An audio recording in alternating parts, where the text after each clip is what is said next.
Bharatiya Janata party तो भ्रष्टाचारियों की party है, बलात्कारियों की पार्टी है, दुराचारियों की पार्टी है, अत्याचारियों की पार्टी है। ये तो देश के जवान को मणिपुर में नंगा परेड कराते हैं, देश की जवान की पत्नी को। एक प्रधानमंत्री कभी मंदिर और मस्जिद में नफरत नहीं फैला सकता, एक प्रधानमंत्री कभी जाति पाति में नफरत नहीं फैला सकता, और अगर फैला रहा हो तो फिर वो प्रधानमंत्री नहीं, वो जियो का प्रचार मंत्री है।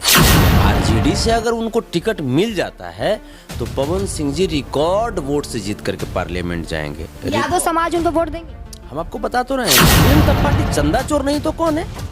देश के सर्वोच्च न्यायालय ने इलेक्टोरल बॉन्ड घोटाला का खुलासा किया, आज जिसमें ये तो देश के जवानों की शहादत के बाद इन्होंने चंदा लिया है पाकिस्तान से। नमस्कार, मैं अनु, आप देख रहे हो उड़ान न्यूज। आपको बता दें, पावर स्टार पवन सिंह को लगातार टिप्पणी किया जा रहा था। वहीं आज हमारे साथ संतोष रेणु जी हैं, उनसे हम बात करेंगे पावर स्टार पवन सिंह को लेके। क्या कहिएगा, पावर स्टार पवन सिंह को बीजेपी ने टिकट दिया था, जिसको लेकर उन्होंने आसनसोल का टिकट वापस कर दिए। अब उसको बोला जा रहा है कि गाना जो बंगाल का गाना गए उसको लेके उनको अभद्र बोला जा रहा है। देखिए, सबसे पहली चीज कि पवन जी को पता होना चाहिए कि पवन जी के साथ बीजेपी कर क्या रही है, ये कम से कम उनको पता होना चाहिए। सच्चाई है कि पवन जी का पॉलिटिकल करियर खत्म करने के लिए बीजेपी उतारू हो चुकी है, जिसको पवन जी भी भली भांति जान रहे हैं, लेकिन उसको मान नहीं रहे हैं अभी तक। आसनसोल से जो रिकॉर्ड रहा है आसनसोल का, तो वहाँ पे कांग्रेस जीती, लेफ्ट जीती, उसके बाद टीएमसी जीती है। बीजेपी बाबुल सुप्रियो जी को जब कैंडिडेट बनाई तब जाकर के 1,90,000 वोट से जीत हासिल की थी। उसके बाद बाबुल सुप्रियो साहब को कैबिनेट मिनिस्टर बनाया गया। उसके बावजूद बाबुल सुप्रियो साहब जनता की नब्ज़ को टटोलते हुए उन्होंने बीजेपी के कैबिनेट मिनिस्ट्री से और बीजेपी पार्टी से इस्तीफा दे दिया। तो वो टीएमसी में गए, टीएमसी फिर वहाँ से विधायक का चुनाव लड़े और वहाँ से फिर टीएमसी का मंत्री बने पश्चिम बंगाल में। वहाँ पे पुनः जब बाईपोल हुआ तो टीएमसी के चिन्ह पे शत्रुघ्न साहब 2,80,000 वोट से जीते। तो बताइए कि आसनसोल में बीजेपी के लिए क्या है? कुछ नहीं है। आसनसोल से सच्चाई तो ये है कि अगर नरेंद्र मोदी जी भी चुनाव लड़ेंगे तो वहाँ पे नरेंद्र मोदी जी की जमानत जब्त हो जाएगी। अब ये जो स्थिति है, आप बोले कि बीजेपी उनके करियर खत्म करना, अगर बीजेपी करियर क्यों खत्म करना चाहती है? अगर करना चाहते तो उनको बीजेपी आसनसोल से टिकट क्यों देती? देखिए, हम वही तो बोले कि आसनसोल में बलि का बकरा किसे बनाया जाता, तो पवन सिंह थे। पवन सिंह को बलि का बकरा बनाया गया। बीजेपी जो है ये टेक तो कि आसनसोल से टिकट दे दी। उसके बाद जब पवन सिंह जी टिकट लौटाए तो बीजेपी राजनाथ सिंह जी को आगे करके प्रेस कॉन्फ्रेंस करवाती है और उसमें प्रेस को एड्रेस करते हुए राजनाथ सिंह जी बोलते हैं कि इसीलिए टिकट वापस ले लिया गया क्योंकि पवन जी के गानों को लेकर के वहाँ जो भाजपा के स्थानीय कार्यकर्ता हैं और जो पदाधिकारी हैं वो काफ़ी नाराज़ थे, क्योंकि पवन सिंह गानों के माध्यम से महिलाओं को काफ़ी टारगेट किए थे, बंगाली महिलाओं को। अब ये बीजेपी के राजनाथ सिंह जी का स्टेटमेंट है। तो यहाँ पे पवन सिंह जी पुनः जो वो एक्स पे वो ट्वीट कर रहे हैं कि बाबुल सुप्रियो से वो पूछ रहे हैं, तो हम तो यही कहेंगे कि ये तो फिर वही चीज़ें हैं जैसे आपको राजनाथ सिंह जी से पूछना चाहिए बिल्कुल कि उन्होंने ऐसा क्यों कहा। तो बाबुल सुप्रियो से पूछ रहे हैं, वो गलत जगह फिर से वो अपना फोकस लगाए हुए। तो क्या ये आरजेडी में भी आप देखे होंगे कि तेजस्वी यादव से पवन सिंह मिलने के लिए गए हुए थे, तो उसके बाद चर्चा में थे कि आरजेडी उनको टिकट दे रही है। लेकिन क्या लगता है, अगर आरजेडी से उनको टिकट देगी, तेजस्वी यादव देंगे, तो क्या ये पवन सिंह जीत पाएंगे? आरजेडी से अगर उनको टिकट मिल जाता है तो पवन सिंह जी रिकॉर्ड वोट से जीत करके पार्लियामेंट जाएंगे। यादव समाज उनको वोट देंगे। हम आपको बता तो रहे हैं कि आरजेडी सिर्फ यादव समाज की पार्टी नहीं है, आरजेडी A to Z की पार्टी है। लेकिन यहाँ तो भाजपा का कहना है कि यहाँ ये समाज जो है, यादव जो है, यहाँ जातिवादी करते हैं। आप बताइए कि जातिवादी यहाँ पे कह रहे हैं? बिल्कुल बिल्कुल, यहाँ पे कह रहे हैं। अभी कुछ दिन पहले नरेंद्र मोदी जी राष्ट्रपति महोदया को खड़ा कर दिए।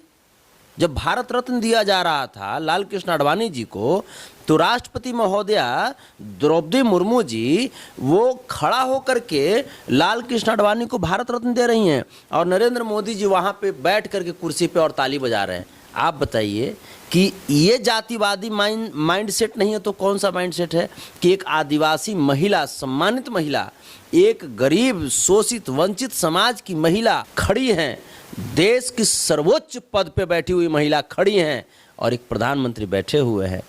ये क्या जातिवादी माइंडसेट नहीं है? आप बताओ भारतीय जनता पार्टी वालों कि ये देश फिर से क्या सोने की चिड़िया बन पाएगी? आपसे नहीं बन पाएगी। आखिर ये बताइए, आखिर ये मोदी जी ऐसा क्यों कर रहे हैं? उनको इससे क्या प्रॉफिट हो रहा है? प्रॉफिट हो रहा है नहीं, क्या प्रॉफिट हो रहा है? उनका जो दोस्त है अडानी अंबानी, उनका तो कोई परिवार भी नहीं कि परिवार के लिए करेंगे। उनका शादी नहीं हुआ था क्या? उनका हुआ था तो बीवी को थोड़ी रखे हैं, जनता का सेवा कर रहे हैं। लेकिन ये बात बार बार आ रहा है। आप ये बताइए, आप महिला पत्रकार हैं, सम्मानित समाज की आप बेटी हैं, आप ये बताइए कि क्या अपनी पत्नी को छोड़ देना समाज सेवा कहलाता है? बिल्कुल भी नहीं। ये तो गलत बात है ना, क्योंकि आप भी एक महिला हैं, तो ये तो गलत बात है। ये तो एक महिला के लिए, देश की आधी आबादी के लिए, समाज की आधी आबादी के लिए बिल्कुल गलत बात है। ये तो प्रताड़ना है।